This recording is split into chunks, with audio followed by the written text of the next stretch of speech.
এখন শাকগুলো আমি কেটে নিচ্ছি, একটু বড় বড় করেই কাটবো, খুব বেশি একদম পলার দরকার নেই। পালং শাকটা না সব কিছু দিয়ে খাওয়া যায়, ভালো লাগে। আর পালং শাকটা কিন্তু অনেক উপকারী।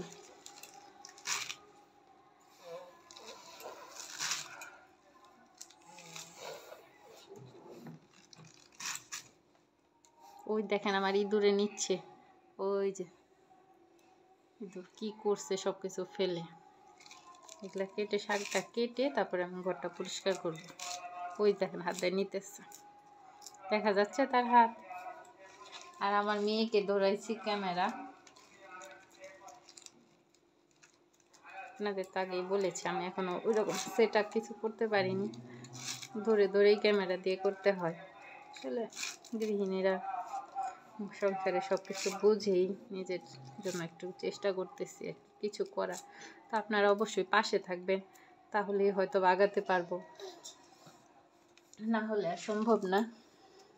তো আমার শাক কাটা হয়ে গেছে, এখন চলে যাচ্ছি রান্নায়। Welcome back to my channel twinkle Tumpa. তো চলুন আজকে ভিডিওটি শুরু করছি।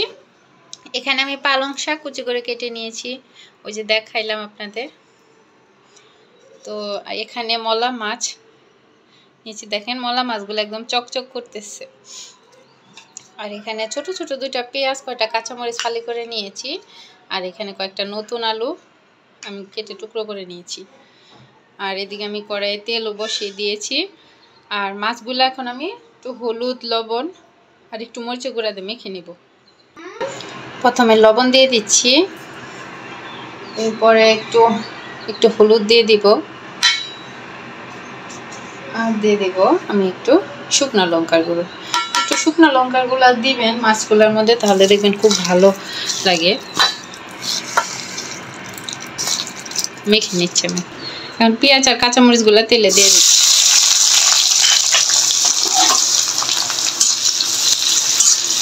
হালকা একটু ভেজে নিব।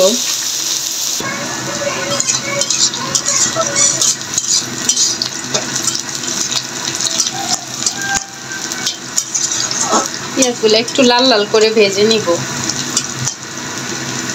পেঁয়াজটা ভাজি হয়ে গেছে, এখন আলুগুলো দিয়ে দিচ্ছি।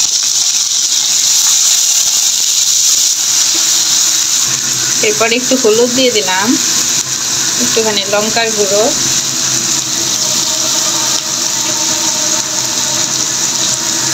আর একটু লবণ।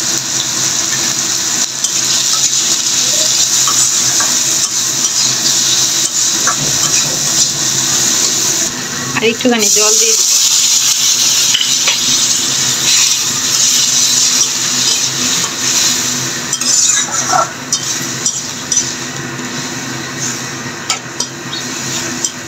আলুটা একটু সিদ্ধ হোক, তারপর আমি শাকটা দিয়ে দিব। হালকা সিদ্ধ হয়নি, মানে হালকা একটু জাল হয়েছে। এই যে দেখেন, এই যে শক্তই আছে এখন। এই টাইমে আমি এই যে শাকগুলা দিয়ে দিব, সবগুলো শাক দিয়ে দিচ্ছি।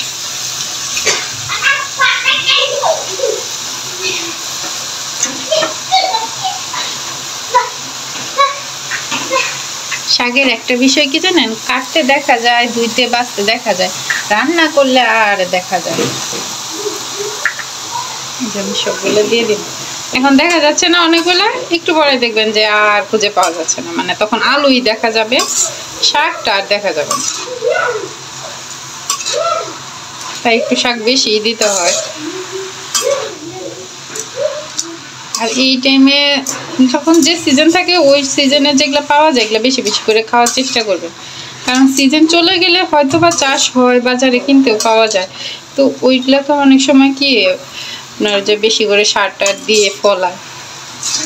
সিজনে যে সবজিটা ভালো হবে, অফ সিজনে কিন্তু এত ভালো হবে না।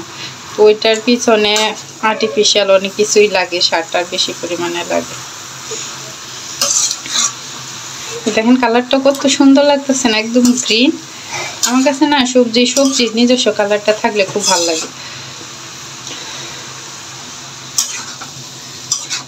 আমি ঢেকে দিব না, এমনি একটু সিদ্ধ হবে, একটু সিদ্ধ হোক। আলু আর শাকে থেকে একটু জল উঠবে, আর একটু জল ছিল, এগুলো মিলে একটু সিদ্ধ হয়ে যায়।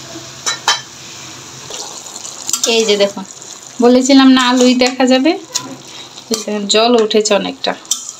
আর ঢেকে না দেওয়াতে দেখেন কালারটা কত সুন্দর আছে, ক্যামেরায় বোঝা যাচ্ছে কিনা।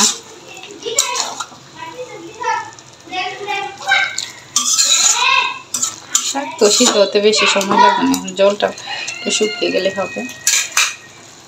এই যে দেখেন এখন ভালো বোঝা যাচ্ছে। এখন আমি মাছগুলো উপরেতে দিয়ে দিব।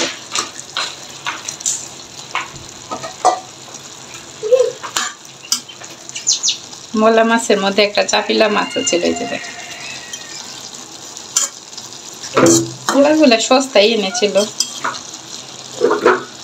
আমি এখন একটু ঢেকে দিব যাতে মাছগুলা সিদ্ধ হয় ভালো।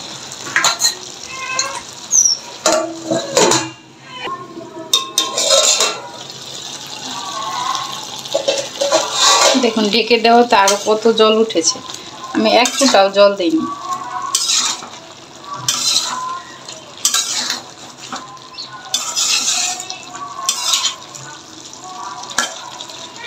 আমি আর এক ফোঁটা জল দিব না, এটা একটু শুকনা শুকনাই রাখবো।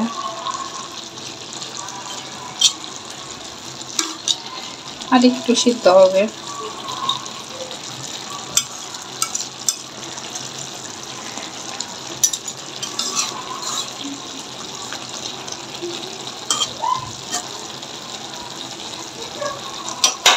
আবার ঢেকে দিচ্ছি আর একটু।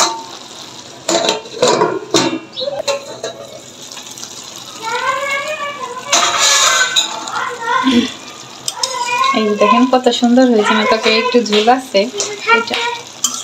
এটা ঝোলটা আলুতে টেনে নিবে। এই যে দেখেন তারা কি করতেছে, দুইজন, একজনের প্যান্ট নাই, শীতের মধ্যে কি অবস্থা।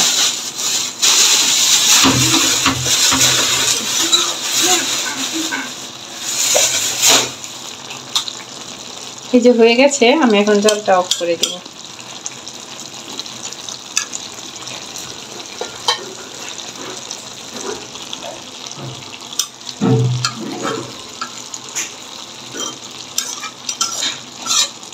ভিডিওটি কেমন লাগলো অবশ্যই জানাবেন।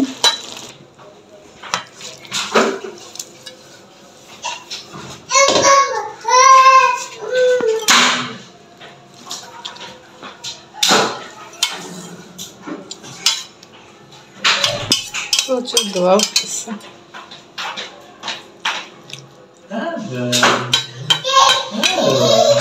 ধন্যবাদ ভিডিওটি দেখার জন্য।